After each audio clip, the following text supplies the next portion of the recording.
धन धन सतगुरु तेरा ही आसरा। सुर सामुंडी। सामुंडी का अर्थ है समुद्र की यात्रा करने वाला।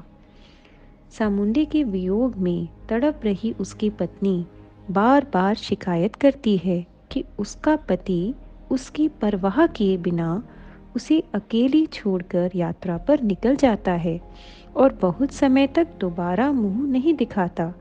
इससे भी अधिक कष्टदायक बात यह है कि वह घर लौटते ही दोबारा यात्रा पर जाने के लिए तैयारियां फिर से शुरू कर देता है। पत्नी शिकवा करती है, कहती है चप्पू के हटाने के बावजूद उसका मन लंगर को नहीं छोड़ता। मेरे पति ने मेरे मन को रस्से से कसकर बांधा हुआ है। उसे गए हुए एक उम्र बीत गई है। शायद वह मुझे सदा के लिए छोड़कर चला गया है। शाह साहिब कहते हैं कि परदेसी प्रियतम के वियोग में बेचारी प्रेमिका मर ही जाएगी। सामुंडी समुद्र के उस भाग में पहुंच गए हैं जिसकी था पाना असंभव है। आग लगे तेरे धंधे को जो तुझे मुझसे दूर ले जाता है।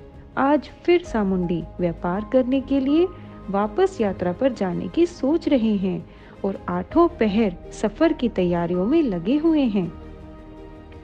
बंदरगाह हर मुल्क में है, पर रेगिस्तान में बंदरगाह नहीं हो सकती। कोई फकीर ही उस बंदरगाह से बहुत से मोती समेट सकता है। बंजारे की माँ, तू बंजारे को रोकती क्यों नहीं?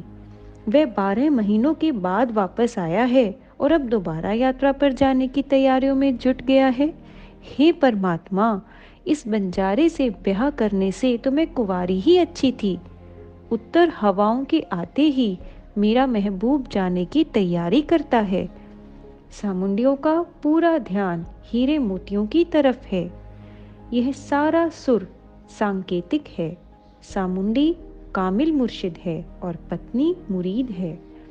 मुर्शिद को दूसरे जीवों को जागृत करने के लिए दूर दूर जाना पड़ता है, जिस कारण वह एक जगह के मुरीदों से लंबे समय के लिए दूर चला जाता है।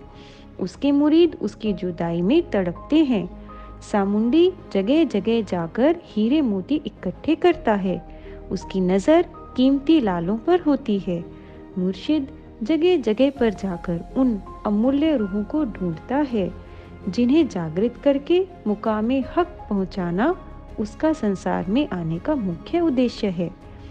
जिन मुरीदों को वह पीछे तड़पते छोड़ जाता है, वे शिकवा करते हैं कि यदि हमें अकेले तड़पते छोड़कर जाना था तो हमारे साथ शादी ही न करता, अर्थात हमें अपनी शरण में ही ना लेता। इसका यह अर्थ हरगिज नहीं है कि वे मुर्शिद की शरण में आकर पछता रहे हैं। ये तो प्रेम के गिले शिकवे हैं। प्रेमिका को ऐसे महसूस होता है कि जैसे उसका पत्थर दिल प्रियतम उसके प्रेम की कदर ही नहीं करता। साईं बुल्ले शाह अपने प्रियतम से पूछते हैं, कुछ असी भी तैनू प्यारे हाँ कि मैयों घोल घुमाई हाँ। यह सब सच्चे प्रेम के उल्हाने हैं।